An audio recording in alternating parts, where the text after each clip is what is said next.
तो सभी प्यारे दोस्तों को नमस्कार। साथियों, कैसे हैं आप सब? उम्मीद करते हैं बढ़िया होंगे और अपनी तैयारी में लगे होंगे। दोस्तों आज स्टार्ट करेंगे 29 जुलाई 2024 से जो मिनी मॉक टेस्ट आए हैं दोस्तों, उसका हम सोल्यूशन करेंगे इसमें। ठीक, तो ये सुबह 6 बजे आ जाते हैं। हिंदी प्लस रीजनिंग का सोमवार को आया था, ये ट्यूसडे यानी मंगलवार हो चुका है आज दोस्तों। ठीक है, जीएस और मैथ का आया, तो उसमें मैथ के आपको 20% बताएंगे।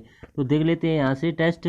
यूपी पुलिस मिनी मॉक 30 जुलाई 2024। तो टोटल नंबर ऑफ क्वेश्चन कितने होते हैं? 20। यहाँ पर मिनट कितने दिए जाते हैं? 27 मिनट के अंतर्गत आपको 20% बनाने होते हैं। इससे ज़्यादा टाइम आपको नहीं लेना, क्योंकि ये मिनी मॉक टेस्ट अगर आप इससे ज़्यादा टाइम लेंगे तो ये अपने आप बंद हो जाएगा। तो यहाँ से टेस्ट स्टार्ट कर लेते हैं। इससे पहले आपसे अनुरोध है कि वीडियो फुल जरूर वॉच करें। तो ठीक, चैनल पर पहली बार है तो चैनल को सब्सक्राइब अवश्य कर लें, क्योंकि अंकित सर के ऐप से रिलेटेड जितना भी मॉक टेस्ट का सोल्यूशन है हम भी इसी चैनल पर आपको देते रहते हैं। तो पहले प्रश्न की तरफ बढ़ लेते हैं। ए और बी एक कार्य को कितने 10 दिनों में कर सकते हैं, जबकि सी डी उसी कार्य को 90 दिनों में कर सकते हैं। ए बी सी डी एक साथ इसे कितने दिनों में करेंगे, यानी सभी लोग एक साथ इसे कितने दिन में करेंगे। तो कितना दिया हुआ? ए दिया हुआ है और बी दिया हुआ, ये प्लस लगा, ये दोनों साथ करते हैं। फिर सी और डी ये साथ में करते हैं। ये कितने दिन लेते हैं? 10 दिन लेते हैं। और ये कितने दिन लेते हैं? 90 दिन लेते हैं। तो इनका एलसीएम कितना हो जाएगा? दोनों का 90 हो जाएगा। तो 10 नेम 90 और 90 कम 90। तो कह रहे हैं कि ये सभी लोग एक साथ कितने, टोटल वर्क कितना है? 90 दिया हुआ है। और सभी लोग यानी कि 9 और एक कितना हो जाएगा? 10। तो 10 की एफएमसी से ये कितना दिन लेगी? 9 दिन लेगी। तो 9 किस ऑप्शन में दिया? ऑप्शन नंबर ए इसका राइट आंसर हो जाएगा। उम्मीद करते हैं आपको समझ में आ गया होगा। अगला प्रश्न है, 3 साझेदार ए बी सी डी 2 3 4 के अनुपात में लाभ कमाया इन्होंने, यानी कि लाभ का अनुपात दिया हुआ। एक नया साझेदार डी शामिल हुआ जिसने ए सी के प्रत्येक शेयरों में से आधा हिस्सा यानी कि ले लिया। यदि लाभ में डी का हिस्सा अब 100 रुपये दिया हुआ है, ठीक, तो कुल आपको लाभ बताना है। तो 4 लोग दिए गए हैं, ए दिया है, बी दिया हुआ है, सी और डी ये बाद में आया हुआ है। तो इनका रेशियो कितना दिया हुआ? 2:3:4। और डी के लिए शर्त दी है क्या? ए और सी के प्रत्येक शेयरों से आधा आधा इसने ले लिया। तो इसमें से आधा लेगा, इसमें से एक हो जाएगा, इसका आधा लेगा यानी कि 2। तो ये टोटल कितने हो जाएंगे? 2 1 3, तो 3 सी के पास आ जाएगा। तो इसी 3 की वैल्यू दी है किसके बराबर? 100 के बराबर दी है। तो एक की वैल्यू कितनी हो जाएगी? 100/3 के बराबर हो जाएगी। अब आप चाहो तो ये रेशियो दिया था, आप चाहो तो इसमें एक्स लगा सकते हैं दोस्तों। ठीक, ये कोई वास्तविक संख्या नहीं होती, एक्स आसानी से इसमें लगा लेते हैं। तो जब एक्स लगाएंगे तो कितना हो जाएगा? पहले 2 × 100/3 हो जाएगा। 2 × 100/3 प्लस 3 × 100/3 हो जाएगा। सभी की जगह पर 100/3 एक्स की वैल्यू का मान रख देंगे। फिर 4 × 100/3 यहाँ पर हो जाएगा। तो यहाँ से जो सॉल्व होगा, 3 से 3 ये कट जाएगा। ऊपर कितना हो जाएगा? 200/3 हो जाएगा। ठीक, और 100 यहाँ पर बचेगा, क्योंकि 3 से 3 कट गया। फिर 400/ केवल 3 बचा हुआ है। बस इतना लिख लेना है आपको। अब कितना बचा हुआ ऊपर? 200, ये 200/3 और ये 100 का इसमें हम गुणा कर देंगे तो 300, ये कितना हो जाएगा? 700। 700 ये हो जाएगा, 200 ये हो जाएगा, तो कितना हो जाएगा? 900। 900/3, तो 3 से ये कट जाएगा, कितना हो जाएगा? 300। तो 300 इसका राइट आंसर आ जाएगा। उम्मीद करते हैं आपको समझ में आ गया होगा दोस्तों। ठीक, 300 किस ऑप्शन में दिया हुआ? ऑप्शन नंबर डी में दिया हुआ, तो ये इसका राइट आंसर हो जाएगा। अगला प्रश्न इसके बाद देख लेते हैं। एक ट्रेन जो है दिल्ली से अमृतसर तक 84 किलोमीटर प्रति घंटा की चाल से जाती है और 86 किलोमीटर प्रति घंटा चाल से वापस आती है। तो कुल यात्रा में 170 घंटे लगते हैं। तो दिल्ली और अमृतसर के बीच की दूरी आपको बतानी है। तो देख लेते हैं, इसको भी सवाल है, बढ़िया है। तो इसमें हम कुल दूरी को किस तरह से मानेंगे? कुल दूरी मान लेंगे, यानी कि डी है। और समय हमें दिया हुआ कितना? 170 घंटे का समय दिया हुआ। तो 170 हम बराबर ले, तो समय बराबर क्या होता है? दूरी बटे चाल। तो दूरी बटे चाल यानी कि 84 दी है, प्लस फिर दूरी बटे चाल कितनी दी है? 86 दी है। बस इतना सा करना है। अब इनका मान हमें दिया हुआ कितना? 170 दिया हो, तो 170 लिख लेंगे, 170 डी। और बटे में ये इंटू में हो जाएगा, यानी कि 84 × 86। और बराबर में 170, तो ऐसा ही लिखा जाएगा। ठीक, 170 से 170 कट जाएगा। अब डी की वैल्यू कितनी है? केवल इनका गुणा करना है।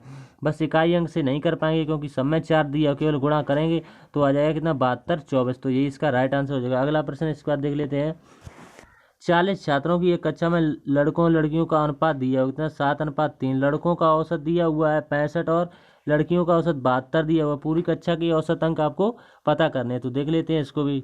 तो इनका रेशियो दिया हुआ कितना? 7:3 का दिया हुआ। ठीक, ये बी का बॉयज का मान लेंगे, ये जी का दिया हुआ है। ठीक, तो औसत बराबर क्या होता है? पदों का योग बटे पदों। सबसे पहले में योग निकालेंगे। ठीक, तो 65 क्या दिए हुए हैं?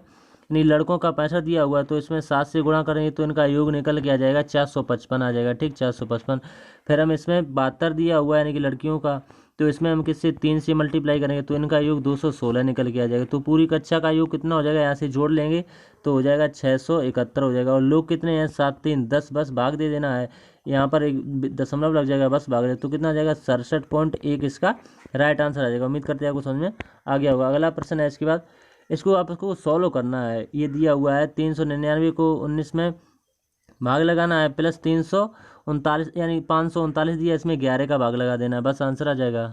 तो 19 से ये पूरा पूरा कितनी बार कट जाएगा, 21 बार कट जाएगा, ठीक। 11 से ये पूरा पूरा कट जाएगा, कितनी बार कट जाएगा, 11 से ये 49 बार कट जाएगा। तो 49 और 21 को जोड़ देंगे, बस आपका आंसर आ जाएगा कितना, 70।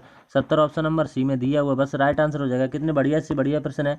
इसमें आपको समीकरण दिया है, इसको आपको जोड़ के लिखना है, बस दशमलव के नीचे दशमलव लिख लेना। और बस ये सवाल दोस्तों अक्सर पिछली 17-18 जो फरवरी को पेपर आया था उसमें ये बना था दोस्तों, ठीक। तो इसको आपस में जोड़ के लिख लेना है, बस आपका आंसर आ जाएगा। तो जब जोड़ेंगे तो इसका answer option number D right answer हो जाएगा दोस्तों, ठीक। जोड़ना है, बस कुछ नहीं करना है। हरी ने ये दिया हुआ दर दी है, कितनी दी है, 6.25% साधारण ब्याज की दर से 4 फरवरी 2015 से 18 फरवरी 2015 की अवधि के लिए बैंक में 25,000 रुपये जमा किए, उसे कितना ब्याज मिलेगा।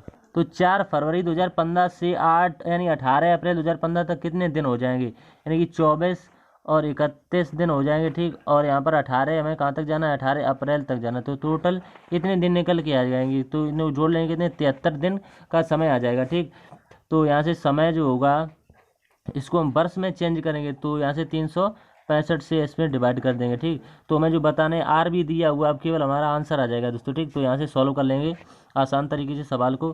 तो मूलधन बराबर कितना, साधारण ब्याज बराबर मूलधन कितना दिया हुआ 25,000 गुणा दर कितनी दी है 6.25% की इंटू 73/65 हो जाएगा पूरा, ठीक। इसमें 365 का भाग लगेगा, पूरा लिखना पड़ेगा, और इंटू 100 तो वो सूत्र वाला रहता है। बस इस समीकरण को आपको सॉल्व कर लेना है, क्योंकि इसका आपको इतना तो बनता है आपको सॉल्व करने में। तो कितना जाएगा 312.5 इसका राइट आंसर आ जाएगा। तो उम्मीद करते हैं आपको समझ आ गया होगा। इसकी कैलकुलेशन तो आपको करनी पड़ेगी दोस्तों, ठीक। हम आपके लिए छोड़ देते हैं, क्योंकि आपको पेपर में भी हम तो करने नहीं आएंगे, आप खुद ही करेंगे दोस्तों, ठीक। तो 2 बाणों की गति का अनुपात, और यदि एक की गति दिया हो कितना 60 किलोमीटर प्रति घंटा और दूसरे बाण की गति 15 मीटर प्रति सेकंड दी है, तो इसमें दोनों का आपको रेशियो बताना है, अनुपात देख लेते हैं। तो पहली कितनी दी है 60 दी है, तो हमें 60 लिख लेना, इसके साथ हमें कुछ नहीं करना, केवल हमें देना 15 मीटर प्रति सेकंड दी है। तो इसको हमें क्या करना पड़ेगा, जो 15 दी इसे 18/5 से मल्टीप्लाई कर देंगे, 18/5 से 5 से कट जाए, 5 से 15 तो 18 3 54। बस इनका रेशियो पूछा हुआ, बस आसानी से आ जाएगा 10:9 का। कितना बढ़िया प्रश्न था, option number C right answer हो जाएगा। अगला प्रश्न है इसके बाद, यदि आप 525 का यानी 28% आपको निकालना है, तो 525 का की जगह गुणा लगाएंगे और 28/100, बस इतना समीकरण आप सॉल्व नहीं कर पाएंगे, आंसर 147 आ जाएगा। बस इतनी कैलकुलेशन तो आप छोटी क्लास से करते भी आगे। वह छोटी से छोटी संख्या यानी आपको ज्ञात करनी है कौन सी है, जो 12, 20, 24 से द्वारा विभाजित किए जाने प्रत्येक दशा में शेषफल कितना आता है, 8 आता है। तो आपको कुछ नहीं करना है, 12 दिया हुआ है, 20 दिया हुआ है, 24 दिया, इनका आपको एलसीएम ले लेना है। तो एलसीएम कितना आ जाएगा 120 आ जाएगा, आप छोटी क्लासों से लेते भी आएंगे। तो इसमें 8 जब जोड़ देंगे तो यही 8 हर बार शेष बचता चला जाएगा, तो ऑप्शन नंबर 20 का राइट आंसर हो जाएगा। अगला प्रश्न है इसके बाद, एक कक्षा में 24 छात्रों का औसत वजन 51.25 kg दिया हुआ और शेष 8 छात्रों का वजन 46.5 kg है, तो कक्षा में सभी छात्रों का औसत वजन लगभग में आपको बताना है।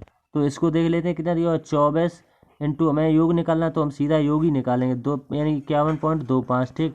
और प्लस पे दूसरी बार 8 छात्र दिए हैं, तो इनका कितना दिया हुआ है 46.5 दिया हुआ, तो ये लिख लेंगे। और बट्टे में कितना लिखा है 24 प्लस का 8, क्योंकि कुल छात्र हमें नीचे लिखने होते हैं। केवल औसत दिया जाए तो आप योग निकालेंगे बस, और कुछ नहीं करना हो। तो ऊपर इनका मल्टीप्लाई कर लेंगे, कितना आ जाएगा 12 30 हो जाएगा, प्लस इनका कर लेंगे तो कितना आ जाएगा 372 आ जाएगा, ठीक 372। और बटे यहाँ पर 24 और 8 को जोड़ लेंगे तो कितना आ जाएगा 32 आ जाएगा। बस इसी को सॉल्व करना है, तो हो जाएगा यानी 1602, ठीक। और बटे 32 से डिवाइड कर देना है, तो इसका जब डिवाइड करें तो आ जाएगा 50.063, ये इसका राइट आंसर हो जाएगा दोस्तों, ठीक। कुछ नहीं करना है, योग निकालना है, बस भाग दे देना है। अगला प्रश्न है, वर्ष 1999 के लिए उत्पादन के लिए इसमें दिया हुआ है, ठीक। 61% की खपत हुई, तो बाकी 20% यानी भंडारित किया गया, तो शेष को फेंक दिया गया है, तो फेंकी गई चाकूबार की संख्या बताइए। तो इसमें जो ग्राफ दिया है इसका ये क्वेश्चन था दोस्तों, ठीक। उसमें यहाँ पर गलत ले गया, तो जब ग्राफ आएगा तो हम इसका आंसर यहाँ पर बता देंगे। ठीक, तो ये ग्राफ वाला है, इसको छोड़ते हैं, इसको बाद में देख लेते हैं। अब देखते हैं 12% की छूट के बाद भी एक वस्तु 10% के लाभ पर बेची गई, लागत मूल्य से अंकित मूल्य कितना प्रतिशत अधिक था, ये पूछा हुआ है।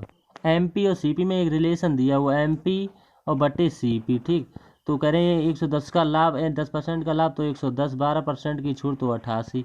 बस इसको कर लेंगे तो कितना आ जाएगा 10/8, 10/8 तो 100 × 10 और बटे 8। ठीक, तो 8 से ये कितनी बार कट जाएगा, यहाँ से 2 से काटेंगे, यहाँ पर 5 आएगा, यहाँ पर 4 आएगा, तो 4 से कट जाएगा 25 चौको 100, 25 पंचे 125, यहाँ से निकल के आ जाएगा 125। तो 100 में से 125 में से बस 100 को माइनस कर देना, बस आंसर आएगा 25%। Right answer option number B इसका राइट आंसर हो जाएगा। अगला प्रश्न है इसके बाद, उस वर्ग का क्षेत्रफल ज्ञात कीजिए जिसका विकर्ण दिया हुआ कितना 46 सेंटीमीटर दिया हुआ है, यानी 86 सेंटीमीटर। ठीक दोस्तों, तो वर्ग का क्षेत्रफल क्या होता है, भुजा स्क्वायर। तो यहाँ से देख लें वर्ग की भुजा जो दिखती 86 और √2 दोस्तों। ठीक, √2 होगा यहाँ पर। ठीक, तो यहाँ से ये कितना निकल जाए 43 √3, इसी का आपको केवल कर देना है वर्ग, तो इसका वर्ग कर देंगे तो कितना आएगा 36 98, ये इसका राइट आंसर हो जाएगा। अगला प्रश्न इसके बाद देख लेते हैं, जब किसी वस्तु को यहाँ पर दिया हुआ है, ठीक, इतने रुपए में बेचा जाता है, तो यह वस्तु यानी कि 9546 में बेचे जाने पर होने वाली हानि से 22% अधिक अर्जित करती है, तो वस्तु का मूल्य आपको बताना है। तो उस मूल्य को हम एक्स मान के चलेंगे तो बहुत ही शॉर्ट तरीके से हम आपको बताएं, केवल एक लाइन में भी आंसर आ जाएगा। ठीक, तो दिया है 9546 दिया हुआ इंटू करें 22% अधिक, तो 122 हो जाएगा, 122/100 और माइनस में कितना करना पड़ेगा यानी 190 और 92 दोस्तों। ठीक, इतना करना पड़ेगा बस, और माइनस का एक्स, क्योंकि एक्स कम और अधिक का है तो अंतर से सवाल आसानी से सॉल्व हो जाता है दोस्तों। ठीक, आप जानते भी अंतर से सवाल आसानी से सॉल्व हो जाता है। तो यहाँ से जब समीकरण का मान निकाल लेंगे बस आंसर आ जाएगा, इतना केवल इतना ही करना है, एक्स का मान निकालना आंसर बस। ऑप्शन नंबर अगला देख लेते हैं इसके बाद, यदि एक संख्या का 3/6 हिस्सा उसी संख्या में जोड़ा जाता है तो परिणामी संख्या कितनी 54 होती है, तो मूल संख्या क्या है ये पूछा हुआ, देख लेते हैं इसको भी। तो कोई संख्या मान लें आप, एक्स मान लें या पी मान लें, कुछ भी मान लें, उसमें कहा कि 3/6 हिस्सा तो 3/6 हो जाता है, तो कितना प्राप्त होता है 54 प्राप्त होता है। तो 6x यहाँ पर गुणा हो जाएगा, 6x प्लस का 3x हो जाएगा। ठीक, 6x प्लस का 3x बराबर 54x हो जाएगा यहाँ से। ठीक, और बटे में ये 6 तो ऐसा ही रहेगा दोस्तों। ठीक, तो आप जानते भी इस तरह के सवालों को किस तरह से सॉल्व किया जाता है। ठीक, तो यहाँ से हो जाएगा 9x और बटे 6, ये 6 तो यहीं पर रहेगा दोस्तों। ठीक, और बराबर में 54, तो 6 से 9 से ये कितनी बार कट जाएगा 6 बार, तो कैंची का गुणा हो जाएगा, तो x की वैल्यू कितनी आ जाएगी 36, और 6 ऊपर है 6 नीचे, तो 36 का राइट आंसर आएगा ऑप्शन नंबर बी इसका राइट आंसर होगा। ठीक, अगला प्रश्न है इसके बाद, अब ये दिए DIC के क्वेश्चन चलने लगे हैं दोस्तों। ठीक, ये आरेख दिया हुआ है। ठीक, इसमें पूछा क्या है कि चारों बार की खपत में सर्वाधिक प्रतिशत गिरावट बराबर है, ये पूछा हुआ है, तो कब बराबर है, तो इसमें देखें 1995 और 1996 में देखेंगे दोस्तों। ठीक, 1995 और 1996 में देखेंगे। ठीक, तो यहाँ से कितना दिया 128 माइनस का 92। ठीक, इसी में माइनस कर लेंगे और बटे 128 और गुणा किससे करा देंगे 100% में बताने के लिए, बस यहीं से इस कैलकुलेशन को आप सॉल्व कर लेंगे। बहुत ही आसान से आसान प्रश्न है दोस्तों।